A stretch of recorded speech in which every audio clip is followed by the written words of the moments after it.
Dr. Kim Tae-ho sat alone in the communication room of Station Omega-7. The space station floated in the darkness near a dying star. Most of the crew had gone back to Earth for vacation. Only 12 people stayed behind to watch the equipment and study the star's final days.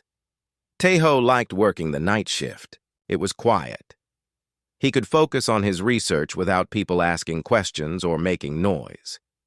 He had been studying how dying stars sent out energy waves. These waves traveled through space in ways that normal radio signals could not. The coffee in his cup had gone cold hours ago. He did not care. The computer screens showed him something amazing. The star was acting strange. Energy readings jumped up and down like a crazy heartbeat. Something big was about to happen. "This is not normal," he said to himself. His fingers moved fast across the keyboard. He needed to record everything. Scientists on Earth would want to see this data. The energy readings got stronger, much stronger. Tae-ho's eyes grew wide as he watched the numbers climb higher and higher. The star was about to have a massive flare. Not just any flare. This would be the biggest one he had ever seen. He grabbed his communication device. "Commander Park Subin, please come to the communication room right away." No answer. He tried again. "Subin, we have a problem. The star is about to blow." Still no answer. He checked the internal communication system. It was working fine. Maybe Subin was sleeping too deeply. Maybe everyone was. Tae-ho ran to the window and looked at the star. It looked the same as always. Old, red, and tired. But his instruments told a different story. Energy was building up inside the star like water behind a breaking dam. He ran back to his desk and started calculating. How much time did they have? His hands shook as he worked with the numbers. The answer made his blood turn cold. They had maybe 2 hours before the flare hit the station, maybe less. The flare would be strong enough to destroy every piece of equipment on the station. Worse than that, it would kill everyone on board. The station's shields could not stop something this powerful. Tae-ho tried the communication system. Again. This time he sent messages to everyone on the station. "Emergency! Everyone wake up! We need to evacuate right now!" He waited. No one answered. Something was wrong with the internal systems. Maybe the star's energy was already affecting their equipment. He had to warn Earth. He had to tell them what was happening. Even if the station was doomed, Earth needed to know about this kind of stellar event. He turned to the main communication array. This was the big transmitter that could send messages across many light years of space. It was powerful enough to reach Earth, but it needed a lot of energy to work. Tae-ho's hands moved across the control panel. He started writing an emergency message to Earth Command. He told them about the star, about the flare, about the danger. He told them that Station Omega-7 would probably be destroyed, but when he tried to send the message, nothing happened. The transmitter was not working. He checked the power levels. The star's energy was interfering with all their systems. Even the main transmitter was having problems. The energy readings from the star jumped again. Now they had less than an hour. Tae-ho made a decision that would change everything. He knew it was dangerous. He knew it was against all the safety rules. But he also knew that Earth needed to be warned. He started shutting down every other system on the station. Life support, artificial gravity, lighting, research equipment. He turned it all off. All that power went to the communication array, but it still was not enough. He looked at the nuclear reactor readings. The station's main power source was running at normal levels. Tae-ho knew he could make it run harder, much harder. It would probably destroy the reactor, but the solar flare was going to destroy everything anyway. His fingers hesitated over the reactor controls.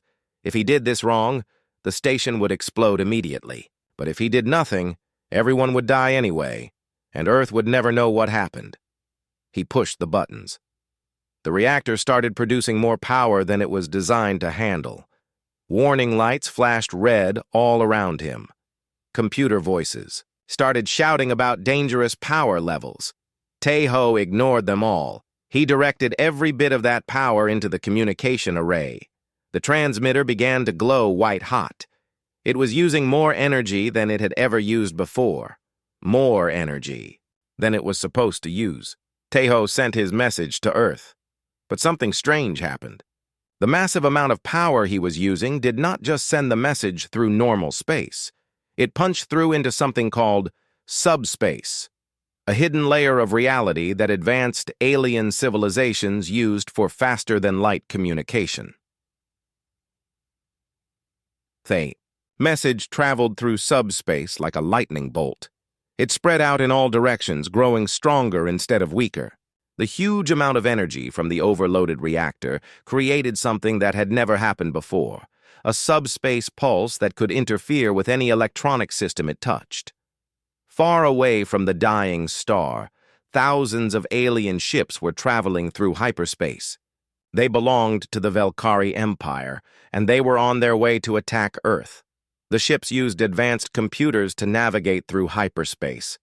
These computers needed to communicate with each other constantly to avoid getting lost. When Tae-ho's signal reached them, everything went wrong at once. The alien ship's computers started receiving the human signal instead of their own navigation data. Their communication systems began repeating Tae-ho's message over and over. The ships could not talk to each other. They could not figure out where they were. They could not stay in hyperspace. One by one, all 10,000 ships were forced to drop back into normal space. They appeared in random locations across dozens of star systems. Some appeared near dangerous black holes. Others appeared in the middle of asteroid fields. Many appeared in empty space with no idea where they were. Back on Station Omega 7, Tae-ho watched his equipment overload and catch fire. The reactor was about to explode. Through the window, he could see the star beginning to flare. Bright light started pouring out of it like water from a broken dam. He had done everything he could. His message was sent. He hoped it would reach Earth in time. The station shook as the reactor exploded. A few seconds later, the solar flare hit. Station Omega 7 disappeared in a flash of light and heat. Dr. Kim Tae-ho never knew that his desperate attempt to warn Earth had accidentally stopped an invasion before it began. His signal had scattered the enemy fleet across the galaxy. The Velkari Empire's plans for conquest had been destroyed by one human's simple wish to save lives. The aftermath of that single transmission would change galactic history forever. Admiral Koth Raven stood on the bridge of his flagship and stared at the empty space around him. Where there should have been 10,000 ships, he saw only darkness and distant stars. The greatest fleet in Velkari history had vanished. An hour ago, they had been traveling through hyperspace toward human territory. The invasion of Earth was supposed to begin in 3 days. The Velkari Empire had planned this attack for 2 years. Every detail had been worked out. Every ship had its orders. Now Admiral Raven did not even know where he was. "Report!" he shouted at his crew. The alien officers moved quickly across the bridge, checking their instruments and talking in worried voices. "Sir, we have lost contact with all other ships," said his communication officer. "Every time we try to send a message, we get the same strange signal back." "What kind of signal?" The officer played the audio. A human voice spoke in a language the Velkari had learned to hate. English. The voice sounded scared and urgent. It talked about a dying star and an emergency evacuation. "It is coming from everywhere, sir," the officer explained. "Every communication channel is blocked by this signal. We cannot reach any other ships in the fleet." Admiral Raven's 4 arms twitched with anger. The Velkari looked like giant insects, but they were much smarter than bugs. They had conquered 12 star systems and enslaved 6 different alien species. They were not supposed to be stopped by a simple radio transmission. "Where are the other ships?" he demanded. "We do not know, sir. When we dropped out of hyperspace, we were alone." In a small cell below the bridge, Captain Nam Gilsu heard the alien crew shouting and arguing. He had been a prisoner on this ship for 2 years. The Velkari had captured him during a border raid and kept him alive to study human behavior.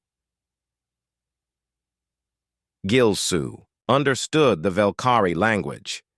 He knew what was happening, and he could hardly believe it. Somehow, the great invasion fleet had been scattered. The aliens sounded confused and frightened. He pressed his ear against the cell door and listened carefully. The Velkari were trying to figure out what had gone wrong.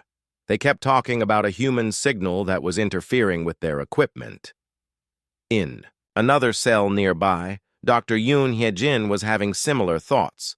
She was a xenolinguist, someone who studied alien languages. The Velkari had captured her because they wanted to learn how humans communicated.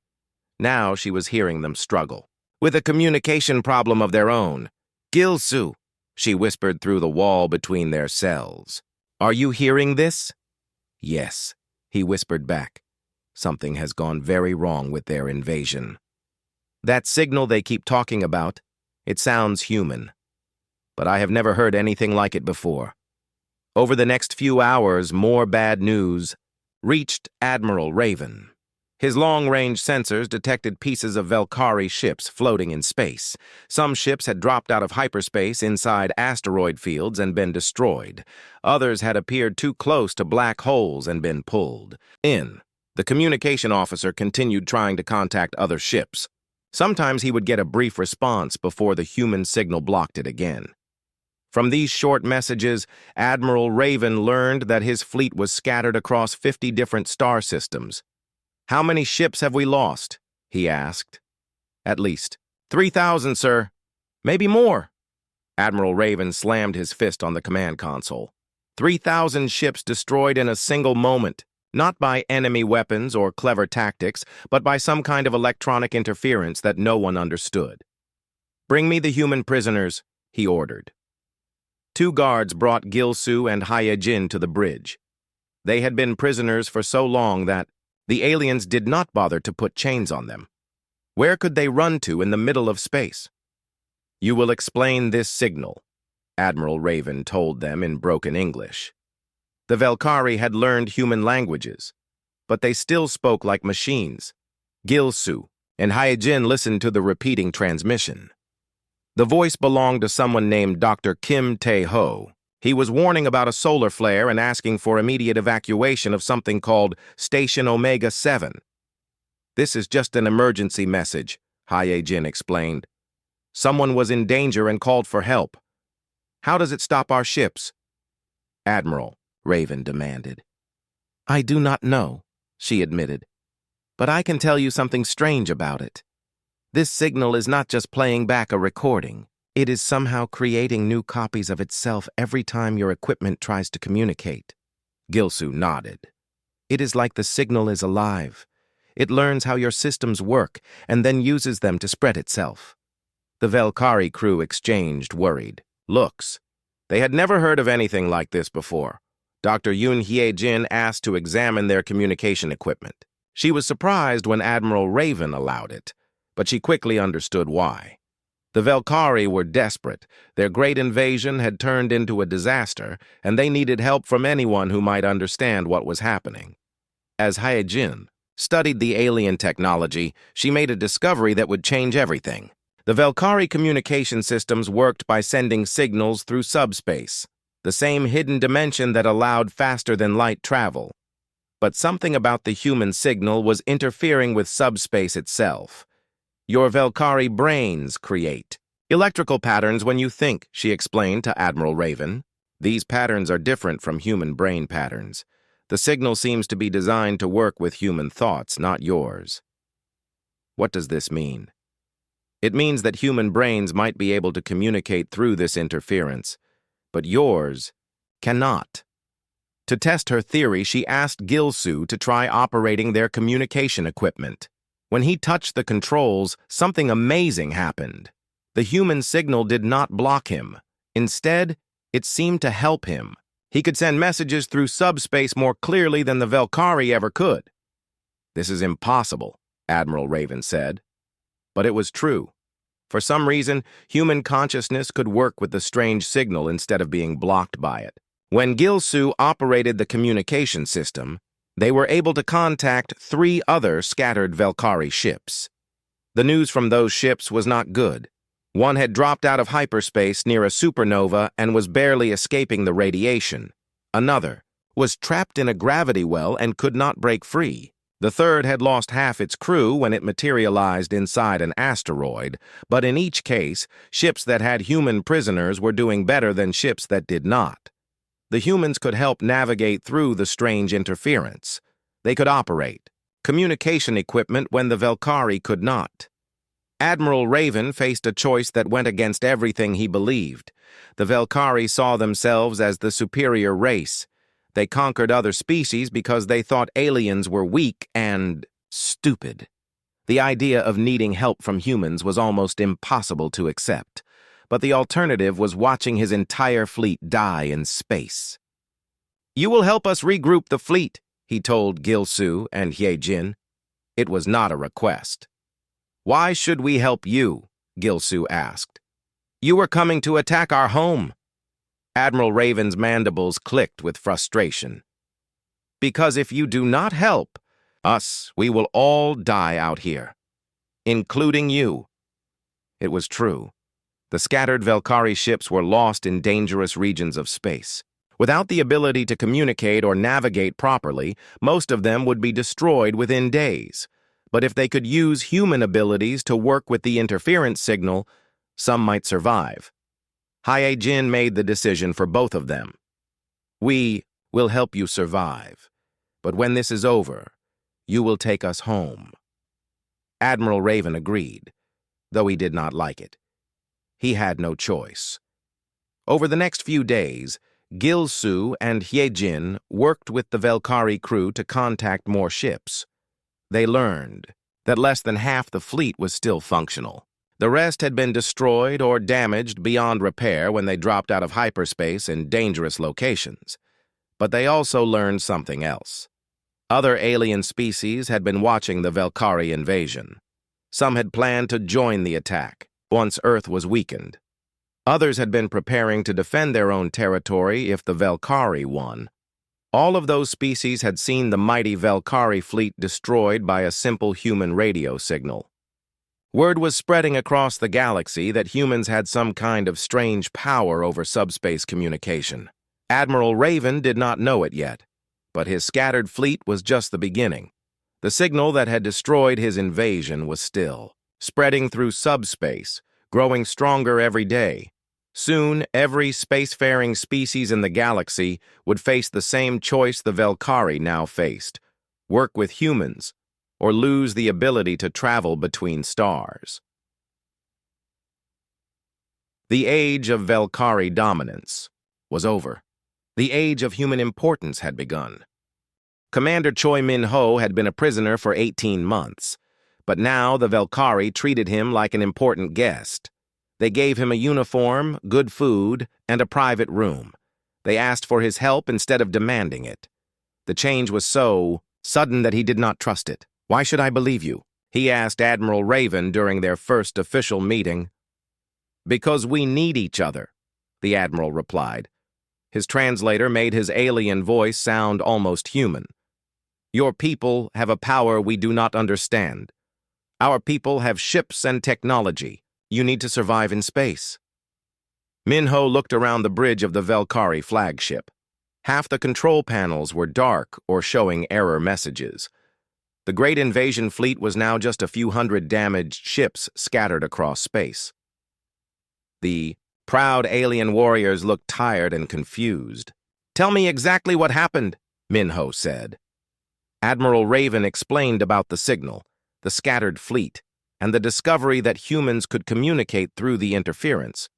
But he did not know where the signal came from or why it affected Velkari technology so strongly. "We need to find the source," Min-ho decided, "and we need to understand what this signal really is."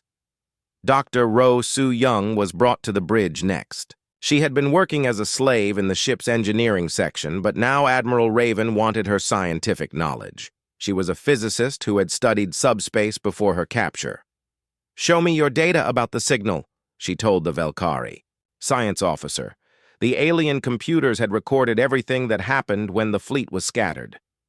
Su Young studied the readings for hours, making calculations and drawing diagrams. What she found amazed her.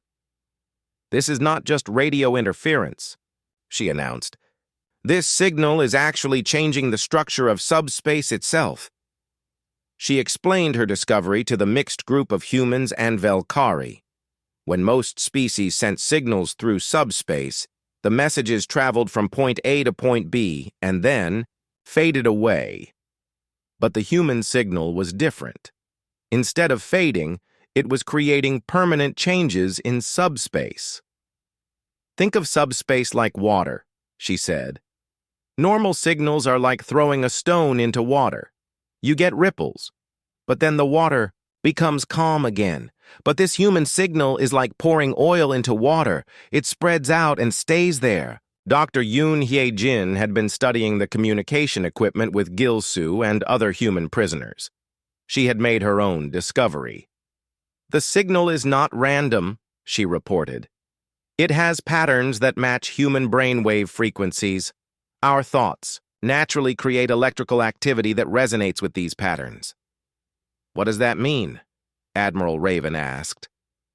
"It means human consciousness is somehow connected to the way subspace works," Minho realized.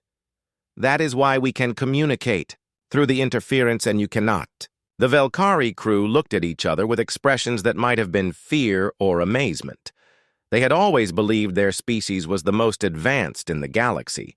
The idea that humans had a natural ability they lacked was hard to accept.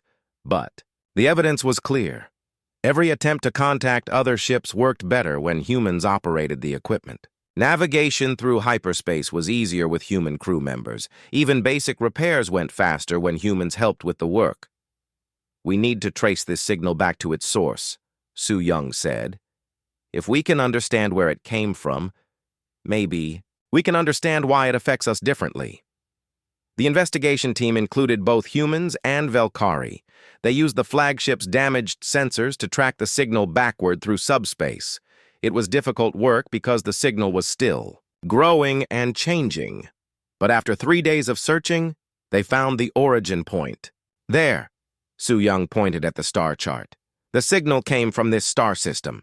The system contained an old red star that was dying. According to their records, the humans had maintained a research station there called Omega 7. But when they arrived, they found only debris and radiation. "The station is gone," reported the Velkari sensor operator. "Destroyed by solar flare activity. But the signal is still coming from here," Gil-Su observed, "even though the transmitter is destroyed." This was the most puzzling discovery yet. How could a signal continue broadcasting from equipment that no longer existed?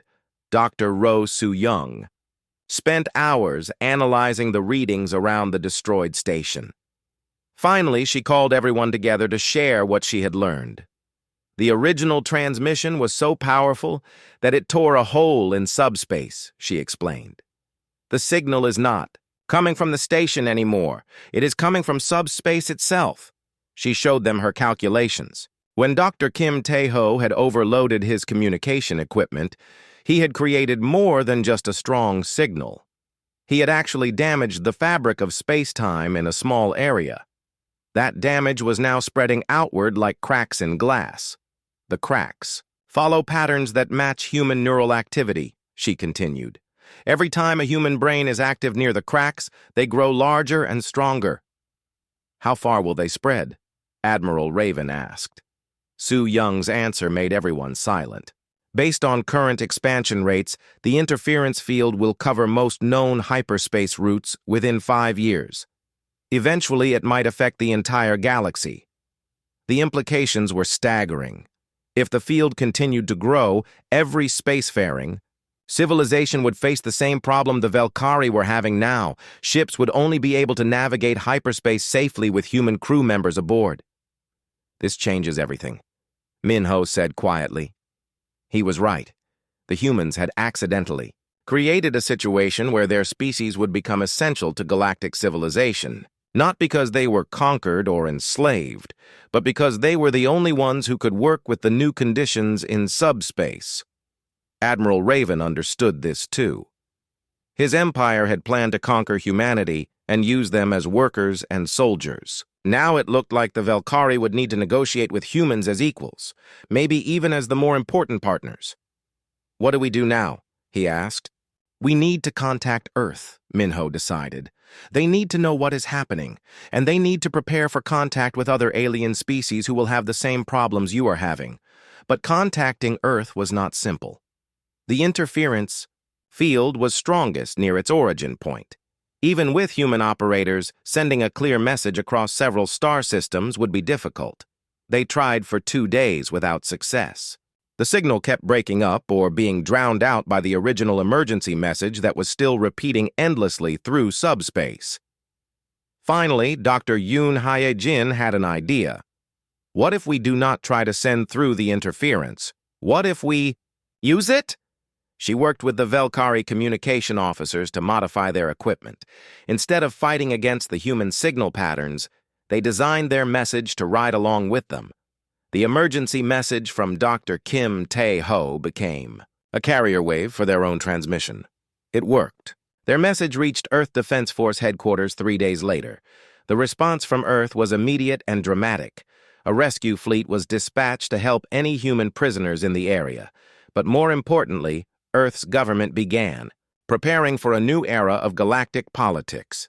Meanwhile, word of the Velkhari fleet's destruction spread to other alien species. The Zephrani Confederacy had been planning to attack human colonies while Earth was busy fighting the Velkhari.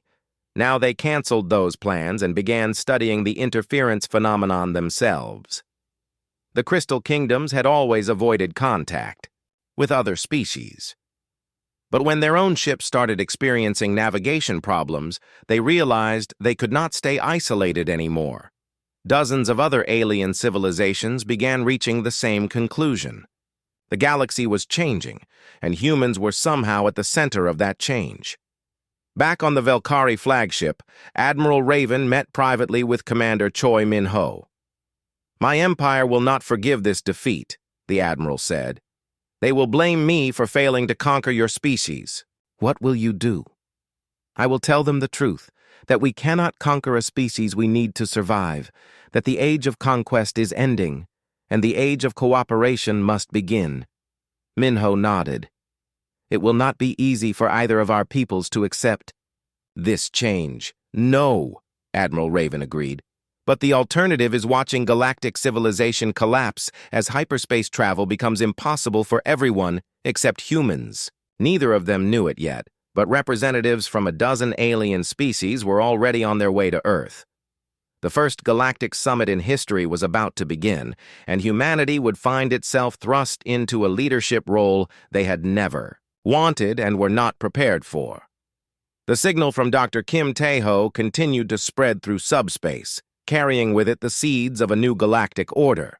Captain Park Yuri had never seen anything like it. Her rescue fleet dropped out of hyperspace expecting to find a battle zone, but instead, they found hundreds of alien ships floating helplessly in space. Many were damaged. Some were sending distress signals.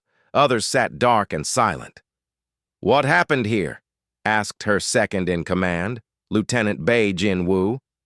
"I have no idea," Yuri replied. "But we have civilians to rescue. Scan for human life signs." The Earth Defense Force had received the strange message from the scattered Velkhari fleet. It had taken them 3 weeks to organize a rescue mission and travel to the coordinates. They came prepared for a fight, but found disaster instead. Yuri's ships detected human life signs on 17 different Velkhari vessels. Some were prisoners, who had been held for years. Others were crew members from human ships that had been captured during border raids. But they also detected something unexpected. Velkhari life signs on ships that were breaking apart or losing atmosphere. The aliens were dying, and some were asking for help. "Captain," her communication officer reported, "we are receiving a transmission from the Velkhari flagship. They are requesting permission to come aboard for negotiations." Yuri hesitated. The Velkhari Empire had been humanity's enemy for decades. They had attacked human colonies and enslaved human prisoners. But the aliens she was looking at now seemed helpless and defeated.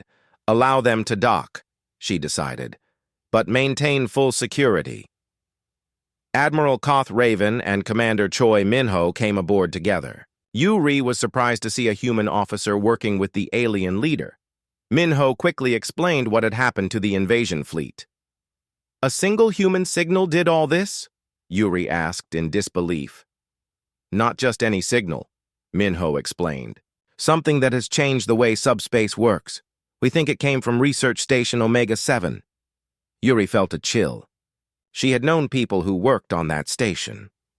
"Station Omega-7 was destroyed 3 weeks ago. Solar flare activity. We lost all 12 crew members." "One of them may have saved your entire planet," Admiral Raven said through his translator, "and changed the future of galactic civilization." While the adults talked politics, Dr. Bei Jin-woo was leading rescue operations on the damaged alien ships. He was a medical officer, but his training included basic engineering. When he boarded a Velkari science vessel that was losing power, he made an important discovery. The ship's only survivor was engineer Lee Da-yoon. She was human, floating in an escape pod that had been drifting through space for weeks. She was barely alive, but she was conscious. "Da-eun!" Jin-woo exclaimed when he saw her face. "I know you. You worked on Omega-7. Da-eun grabbed his arm, weakly. "Tae-ho," she whispered. "Dr. Kim Tae-ho, he saved us all." Jin-woo brought Da-eun back to Captain Yuri's ship immediately. When she was strong enough to talk, she told them the full story of what had happened on Station Omega-7. "The solar flare was going to kill everyone," she explained. "Tae-ho detected it first. He tried to warn the crew, but the communication systems were failing, so he overloaded everything, the reactor, the transmitter, all of it." "Why did you survive when no one else did?" Yuri asked gently. "I was in the docking bay, loading supplies into an escape pod.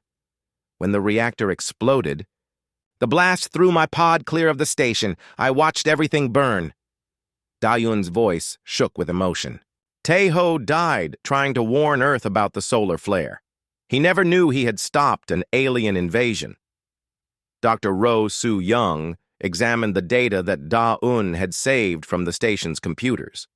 The readings confirmed everything they had learned about the signal. Dr. Kim Tae-ho had been trying to send a simple distress message to Earth.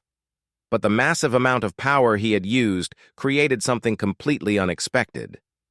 He put the entire output of a nuclear reactor through equipment designed to handle maybe 1% of that energy, Soo-young explained. The result punched a hole through normal space into subspace itself. "And that hole is still growing," added Dr. Yoon Hye-jin, who had come aboard with the Velkari delegation.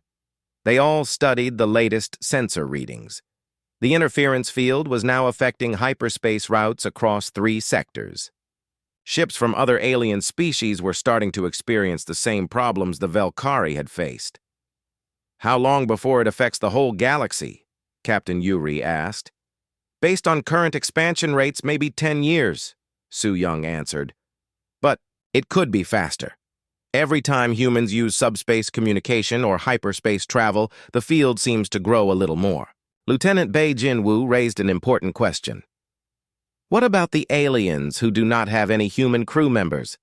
What happens to them?" The answer was already becoming clear. Other alien fleets were arriving in the area, drawn by reports of the Velkari disaster. But as they got closer to the interference field, their ships began experiencing the same navigation problems. A Zafrani battlecruiser dropped out of hyperspace near Yuri's position. Its commander immediately sent a message, demanding to know what had happened to the Velkari fleet. But when he tried to leave, his ship could not re-enter hyperspace properly. A Crystal Kingdom exploration vessel appeared next, its strange crystalline hull glowing with internal light. The crystal beings inside were completely silent at first. But after several hours of trying to navigate away from the area, they began broadcasting mathematical equations, their way of asking for help. More ships arrived every day. representatives from the Metallic Collective, the Gas Giant Confederacy, and species that humans had never encountered before. All of them came to investigate the Velkari disaster. All of them became trapped by the same phenomenon that had scattered the invasion fleet. Captain Yuri found herself in command of an impromptu rescue operation that included dozens of alien species. Her small fleet was the only group that could navigate reliably through the interference field. "This is impossible," she told her officers during a strategy meeting. 3 weeks ago, we were a minor species that most aliens had never heard of. Now we are the only ones who can travel safely through this part of space. "It gets worse," reported her science officer. "Long-range sensors are detecting similar interference patterns near other star systems. The field is not just growing outward. From Omega-7, it is appearing in multiple locations across the galaxy." Dr. Ro Su-young had an explanation for this. "Every time humans use subspace communication, we create small resonance effects. Most of the time, these effects fade quickly, but the damage from Tejo's signal has made subspace unstable. Our normal activities are now causing permanent changes. The implications were staggering. Human ships, human communication networks, even human colonies with subspace sensors were all contributing to the spread of the interference field. Humanity's normal activities were accidentally transforming the galaxy. Admiral Koth Raven met with Captain Yuri to discuss the situation. The alien leader looked very different from the proud conqueror who had led the invasion fleet. His defeat had humbled him, but it had also made him wiser. "My government will never accept this," he told her honestly. "They will try to find ways to destroy the interference field, even if it means destroying human colonies." "And what do you think?" Yuri asked. "I think the age of conquest is over. Any species that attacks humanity now will lose the ability to travel between stars. The galaxy must learn to work together, or galactic civilization will collapse." Engineer Lee Da-yoon had recovered enough to join their discussions. She brought with her the personal logs that Dr. Kim Tae-ho had recorded during his final hours. In those recordings, he explained his research on stellar energy patterns and his theories about subspace communication. "He was studying how dying stars affect subspace," she explained. "He thought that massive stellar events might create permanent changes in the structure of space-time. He just never imagined that artificial energy sources could do the same thing, Dr." Yoon Hye-jin made a connection between Taeho's research and their current situation. "What if this is not an accident? What if human neural patterns are naturally compatible with subspace because our species evolved on a planet near an unstable star?" It was just a theory, but it made sense. Earth's sun was more active than most stars. Solar flares and magnetic storms were common. Maybe millions of years of evolution had adapted human brains to work with electromagnetic interference. So we are naturally immune to the effects that are crippling other species. Captain Yuri realized. "Not immune," Su-young corrected. "We are adapted to them. The interference field does not block us because our thoughts naturally resonate with its patterns." As if to prove her point, reports began arriving from Earth. Human colonies throughout the galaxy were experiencing improved communication and navigation. The interference field that was trapping alien ships was actually helping human technology work better. The galaxy was changing, and humanity was at the center of that change. But Captain Yuri knew that being important was not the same as being safe. Other species might try to force humans to help them, or they might try to destroy the interference field entirely. "We need to get everyone together," she decided. "All the alien species, all the human representatives. We need to find a solution that works for everyone." Admiral Raven nodded agreement. "Your species has accidentally become the key to galactic survival. Now we must all learn to turn that key together." Ambassador Song Yoon-ji had never expected to represent humanity at the first galactic summit in history. 6 months ago, she had been Earth's representative to the Outer Colony Council. Now she sat at a table with leaders from 47 different alien species, all of whom needed humanity's help to survive. The summit was being held aboard a massive space station that the Crystal Kingdoms had built in neutral space. The crystalline beings were excellent at creating neutral meeting places, since their technology did not rely on subspace and was unaffected by the interference field. The situation is simple, Yunji addressed the assembled delegates. The interference field now covers most major hyperspace routes. Any ship that wants to travel safely between star systems needs human crew members aboard. The response from the alien delegates was mixed. Some species, like the reformed Velkari Empire under Admiral Koth Raven's leadership, had already accepted this reality.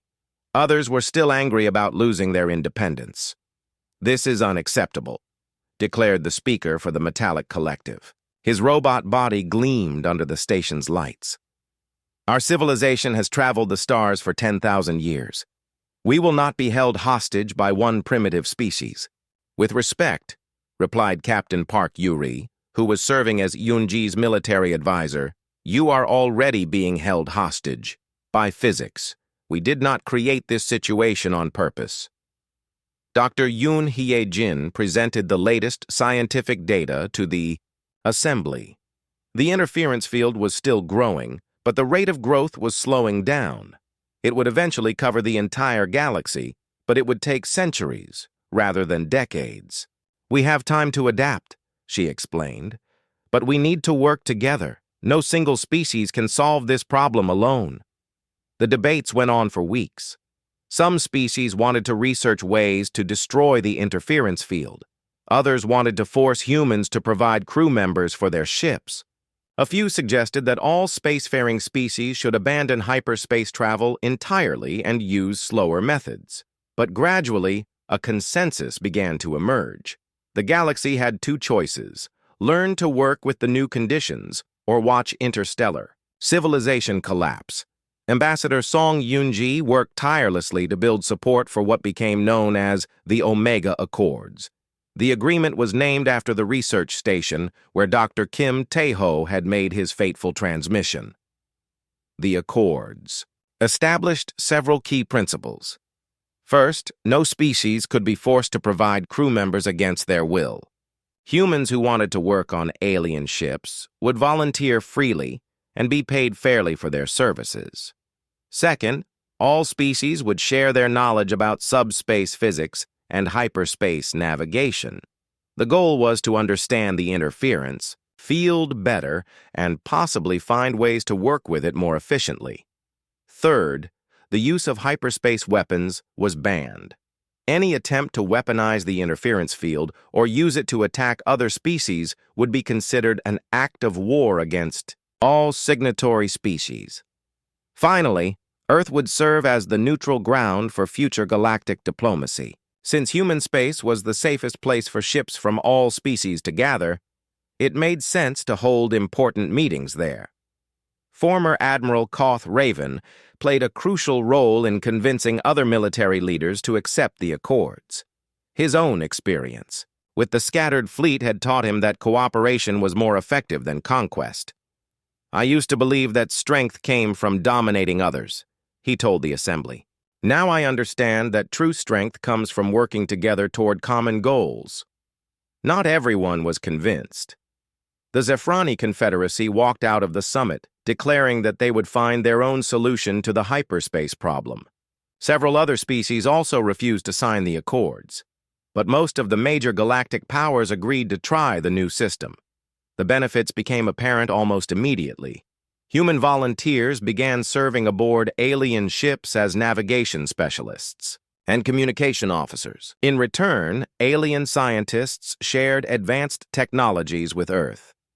Human medicine improved dramatically when Velkari doctors taught human physicians about cellular regeneration. Human agriculture benefited from Crystal Kingdom knowledge about plant genetics. Captain Park Yuri found herself commanding a joint exploration fleet that included ships from 12 different species. Her flagship was still human-built, but it carried alien crew members who brought their own expertise to the mission. "This is actually working," she reported during a communication with Earth.